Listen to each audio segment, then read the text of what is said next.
Alrighty, we're here with Tony, the father of Alex, correct? Correct. Yep. So this race is obviously has been dedicated to Alex for what, 12 years? This is our 10th year. Oh, this is the 10th year? Yep. So you care to talk more about it? Yeah. So it started out, this is where we fed the ducks with Alex many years ago. Okay. And one of his favorite spots where we'd come as a family. Okay. And because of feeding the ducks, it turned into Alex's Duck Run, and started out with some very humble beginnings, and have grown it into a event where it's 1,000 people a year now. So. Okay. So it started in 2012. 2013. 2013, the summer of 2013. Yep. All right. So I think I've ran this race, I want to say maybe 3 or 4 times. Okay. I think I won it in 2017, and I think in 2016 I also won it. Okay. And then I haven't run it, so I'm gonna say three. This is my third time or my 4th time, somewhere around there. Okay. I don't want to confuse it with the YMCA, which is also the same cause. Correct. Yep. But I remember I started running this because I read a story. I've got it was somewhere online. I read a story about Alex and just the backstory about what happened. Racing for the cure and things of that nature. So, and I was intrigued, so I wanted to come out. And I knew, I was not going to see a lot of competition, but I wanted to come out and run and support. It's for good cause. It's for bigger than just running. Correct. So, and when I come out here, last race actually, I dedicated my last race, which is my first race. This is my second week into training. But 2 people died in Three Oaks who are very close to a good friend of mine. Okay. So I wanted to dedicate that race to those 2 people who passed away. It's a long story, but now I make sure from now on I'm gonna make sure I come to Alex that run and just dedicate this to Alex, and get that dub and just run a good solid run, and for Alex, because it's bigger than running. It's bigger than just running, and so big shout out to you, big shout out for doing this, and I hope more people out there can find a way to do certain things to support something. You know what I'm saying? So for you, it's your son, and it's unfortunate what happened to Alex. It's not just him. There's a lot of people out there who want their voices heard, and what you're doing, you never know, any of those people who's out here could be the next person who finds a true, real cure that's gonna work efficiently for young people or any age of people in the future. So can you please express a little bit more to all the viewers who are not sure what happened to Alex and what he went through? Can you please explain to them, break it down for them? Thank you. Yeah. No, thank you. Thank you very much, first of all, for the dedication. Indeed. So Alex grew up. He was a strong boy. Okay. Very healthy boy for the first almost 3 years of his life. Okay. And about 2 months before his 3rd birthday, we just that vibrant, strong boy. There was something that was a little bit off with him. Okay. We couldn't figure out what it was, so we took him to the pediatrician, and we have a very thorough pediatrician. Okay. Well, long story short, we went up to Grand Rapids to do a series of tests, and even in Grand Rapids, a full weekend, they couldn't figure out what was going on with him. Well, through a series of tests, we finally found out that he was diagnosed with a rare cancer called neuroblastoma. Okay. And our whirlwind kind of began there up in Grand Rapids. We called over the country to try to find out the best treatment. So we did some treatment up in Grand Rapids, but a lot of our treatment was actually done out in New York City at Memorial Sloan Kettering. Okay. So through our journey, we found out that childhood cancer is very underfunded, and wouldn't have known it unless we got thrown into that world. So indeed. That's really the impetus of this run. Okay.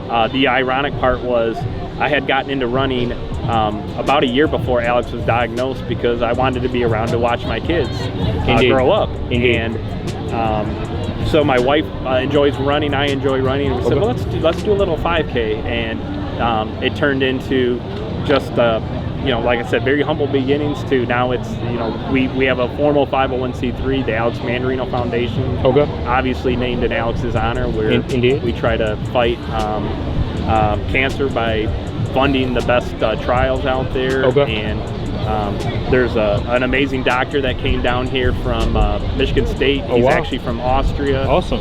And he worked out at the University of Hawaii, and like I said, he's at Michigan State University. Okay. We have another set of friends from Chicago. Okay. A doctor there, Dr. Mary Beth Madonna, that is incredibly passionate, incredibly brilliant. So through this tragedy, we found a lot of friendships that will be friendships for life. And we know we could have never had Alex and known no different, but we were blessed with him for 5 years. And Indeed. We, every single day, thank God for those 5 years. And, Indeed. And Alex taught us so much, and now he's got a legacy that will live for many, many years to come. So. And I truly believe he's in a better place. I believe in the next, I don't believe in death as in the way people look at it, like your life completely ends. I think that there's a better place out there, and you move into a different lifetime, a second lifetime or whatever lifetime it is. So it's one thing that you say that really a lot of people don't really think about is he had a rare form of cancer, and it was underfunded for young people who have cancer and whatnot. And that's one thing that people take for granted. You have your children, or you have your nephews, your nieces, or whatever the case, and you just think that you're invincible, that your children are invincible, but no one is invincible. We're all human at the end of the day. And so it's one thing that this is one thing that we really need to stress, and even to my viewers, is don't take life for granted. You just never know. You never know what could happen to your child, your nephew, your niece, yourself, and your loved one, and anyone you meet. And that's why I tell people, don't judge people because you don't know what they're going through. Because we're all going through something. And I'm glad that you pointed that out. For me, I'm gonna do my part, and I'm doing my part right now. Possibly just making sure I'm coming out, I'm supporting, I'm doing this for a good cause, and I'm speaking on it. And I know I have an influence as an athlete. People look up to people who are working hard in whatever aspect of life. And so when I talk to people, even in the future, I'm encourage people to come out here next year and whatnot, so they can support this and support a good cause. And we start doing that by being outspoken about it. What you and your wife have done, and the whole team. Shout out to the whole team behind all this, making this happen, because it's not just one person behind the scenes making it happen. It's a lot of people. It's a group. It's a team. It takes a team, to raise a child. It takes a village. A wise man once said it takes a village to raise a child, and it really takes a team to make things happen. I have a lot of people who support me, and that's why I'm doing this. I'm able to compete, be whatever the case. You just live life the way I want to live. And so I really want to stress that people need to realize cancer is not just for old people, or 40s, 50s, 60s. Young people can also get it. And so when we start talking about it, then we start really pushing, for research. We start pushing for scientists, doctors. Go ahead. Please do more research. It's not just on this aspect, but we need to really equally fund, everyone across the board. Exactly. So, in terms of research, do you think that now something is being done towards researching for even young children potentially having issues in the future? No, it's first of all, well said. Thank you for that. Indeed. It is, unfortunately, it's still the bulk of pediatric cancer research is funded by little organizations like ourselves. Unfortunately. And you can look at all the numbers, and I won't call out individual organizations. It's just the fact of the matter, and part of it is because of the numbers. More older people get cancer than younger people, but like you said, but still, children get it, and you have to take an account to the years of life lost. And, Indeed. And that's the I guess frustrating part as a parent. You would 100%. Think that it would be, like you said, at least equally funded. So.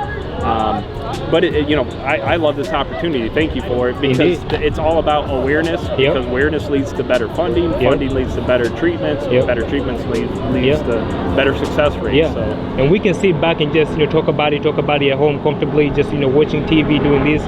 But all that is not really going to do much. Talking about it is the first step. It's just one step inside the door. Right. But really coming out here and doing this and showing people, we're actually out here and we're doing something about it. Physically, we're off the house, we're outside the house, we're doing something about it. This is the next step. And now the next step is going to be all right. Now we have small meetings to discuss about what do we need to do, which doctors we need to talk to move the chains forward. You see what I'm saying? So, I'm 24 years old. I want to have children in the future, but it's not guaranteed that my children are going to be perfectly healthy. Right. So if I start this cause right now, and I start even looking into different causes that people are promoting out there, it's going to help me. If something were to happen to my child in the future, I already know, maybe this is the route that I need to go, because that's something that a lot of parents and whatever not, whoever is dealing with whatever, they don't know. They get something like, oh my, where do I start? I've never been diagnosed with this or whatnot, or my family member. So again, I appreciate you for doing this. I'm gonna try moving forward. I've been running in college, so I've not been able to run 5K because I've been focusing on training. But you're gonna see me here every single year, whether I win or I don't win. Every single win when I run here is gonna be for Alex. Even when I run, at the YMCA, it's the same cause. Again, I'm gonna run for Alex. I'm actually gonna wear that same shirt, and I think to promote, people coming out here more and more and more, years to come. And we know the money that's going into this, funding is going to go into research. And again, this can happen to anyone. That's right. Again, yes. Go ahead. Neuroblastoma, it does not discriminate based on age, sex, social economic class, 100%, age, gender, race, anything. Anybody can get it, and I say all the time, and I talked a little bit earlier about it. It's the greatest fraternity of friends that you never wanted to meet. Okay. We all come together and we fight together, and we met friends from Germany and Tampa, Florida, and Arizona. So it's across the globe. So I think as parents and just as human beings, like you said, whether it's your nephew or your niece or whatever, it does our heart good by creating this foundation that Alex's name gets to live on, and we get to help fund something that is severely needed. Awesome. And you said something very important. You talked about all the people and whatnot that have supported you through this journey. And I think, is it true if I say that you found out who your family really is? Yeah. You found out that your family is not really just your blood. That's right. Outside of that, and that's what I always tell a lot of people. Family is not just blood. Bloodline is just people that you happen to grow up with. But family is bigger than that. You find out about who family is when you're at an all-time low in your life, and you really need support. You need someone to hold your hand and pick you up. And this is another thing that this advice can go to anyone out there, even my viewers. Family is not just blood. Family is a lot of people who are around you, who are supporting you, even if they're not outspoken. Obviously, we want people to be outspoken when you need support. But even people who are thinking about you, but just taking time to text someone and say, hey, I'm thinking about you. I wish you the best. I hope you're doing well, and whatnot. So, and even just all the people that are coming out for this cause to support this is family right here. This is family. This is what I love running. I found a new family member today. Thank you. Thank you. So thank you very much. So again, I'm gonna keep promoting this. I'm gonna upload this on YouTube. Whoever watches it, even if it gets one view, that's all we need. It's one more viewer. Indeed. So with that being said, Tony, thank you very much. Actually, it's funny because my old car, I had a Honda Veloster. I called it Tony. Oh, no kidding. And so but now I have a new car. But so I love it. I love the name. And thank you very much for doing this. Thank you so much. Thank you. Indeed. Yeah. Awesome.